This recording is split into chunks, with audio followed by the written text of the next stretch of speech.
حضرت عوف بن مالک رضی اللہ تعالی عنہ الاشجعی حضور کی خدمت میں حاضر ہوئے اور عرض گزار ہوئے کہ میرا بیٹا سالم مشرکین کی قید میں ہے اور میں فاقوں کی حالت میں ہوں.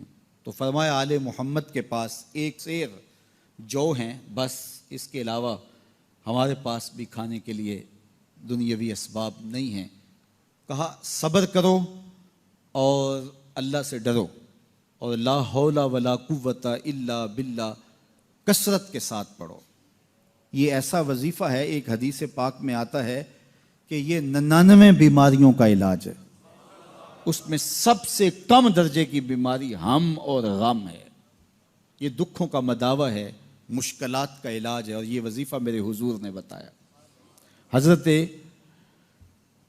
ابو ذر غفاری رضی اللہ تعالیٰ عنہ کو حضور نے 5 چیزیں بتائی تھی. ان میں سے 5ویں چیز یہ تھی کہ ابو ذر کثرت کے ساتھ لا حول ولا قوت الا باللہ پڑھا کرو. فرمایا عرش الہی کے نیچے ایک خاص خزانہ ہے، یہ وظیفہ وہاں سے آیا ہے. یہ زندگی میں معمول بنا لو، جب پھنس جاؤ، مشکلات میں آ جاؤ تو لا حول ولا قوت الا باللہ پڑھو، اللہ راستے کھولے گا. تو حضور نے 3 چیزیں فرمائی: اللہ سے ڈرو، صبر کرو اور کثرت کے ساتھ لا حول ولا قوت الا باللہ پڑھو. وہ فرماتے ہیں کہ میں یہ عمل شروع کیا، ابھی گھر میں بیٹھا ہی تھا کہ دروازے پہ دستک ہوئی تو میں اٹھا کہ دروازہ کھولوں دیکھوں کہ کون ہے. تو دروازہ کھولا، دیکھا میرا بیٹا کھڑا ہے اور اس کے پیچھے 100 اونٹ کھڑے ہیں. تو میں نے کہا کہ تم اور یہ اونٹ؟ کہا مجھے موقع لگ گیا، میں ان کی قید سے بھاگ آیا اور آتے آتے ان کے 100 اونٹ بھی ہانک لایا ہوں. وہ تمہیں وہاں سے رزق دے گا جہاں سے تمہیں گمان بھی نہیں. فرمایا حضرت عبداللہ ابن مسعود رضی اللہ تعالیٰ عنہ نے کہ کسی شخص کو فقر و فاقہ آ جائے تو وہ لوگوں کو بتائے کہ میں آج کل بڑے مشکل حالات میں ہوں، ہر وقت لوگوں کو بتاتا رہے تو اس کی مشکل بڑھے گی، اس کی مشکلیں آسان نہیں ہوں گی اس طرح. اور اگر وہ اپنی اس مشکل کو کسی سے شیئر نہ کرے بلکہ مصلی بچھا کے اپنے رب سے کہے کہ مالک فقر و فاقہ آ گیا ہے اور اس کا علاج تیرے پاس ہے، اس مرض کا مداوع تیرے پاس ہے.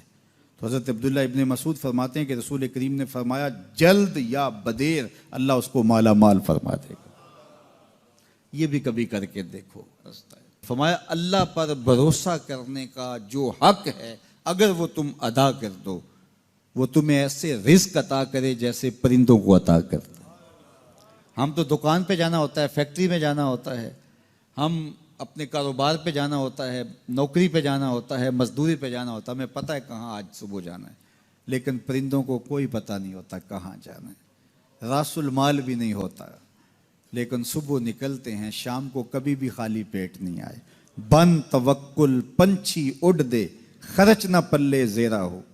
گھر سے خالی پیٹ نکلتے ہیں، جب واپس آتے ہیں تو پیٹ بھرے ہوئے ہوتے ہیں، اور پھر جو ان کی ضرورت ہوتی ہے اللہ وہ ساری ضرورتیں پوری کرتا ہے، جو ضرورت ان کی ہوتی ہے. یہ شیر کتنا گوشت کھاتا ہے، اللہ روز اسے دیتا ہے. یہ ہنس روزانہ سچے موتی کھاتے ہیں، اور آپ مارکیٹ میں لینے جائیں لاکھوں روپے لگا کے تولے ماشے کے حساب سے آپ خریدتے ہیں، پھر بھی آپ کو یقین نہیں ہوتا کہ یہ سچے ہیں یا 2 نمبر ہیں. اور ہنس دنیا پہ کروڑوں جانور پائے جاتے ہیں، روز کھاتے ہیں، صبح بھی، شام بھی، دوپہر بھی، پیٹ بھر کے کھاتے ہیں، اللہ روز انہیں عطا کرتا. کہا اس پہ بھروسہ تو کر کے دیکھو، وہ تمہاری ضرورتوں کا کفیل ہوگا. اس پہ بھروسہ کرو گے وہ تمہیں وہاں سے دے گا جہاں تجھے گمان بھی نہیں ہوگا.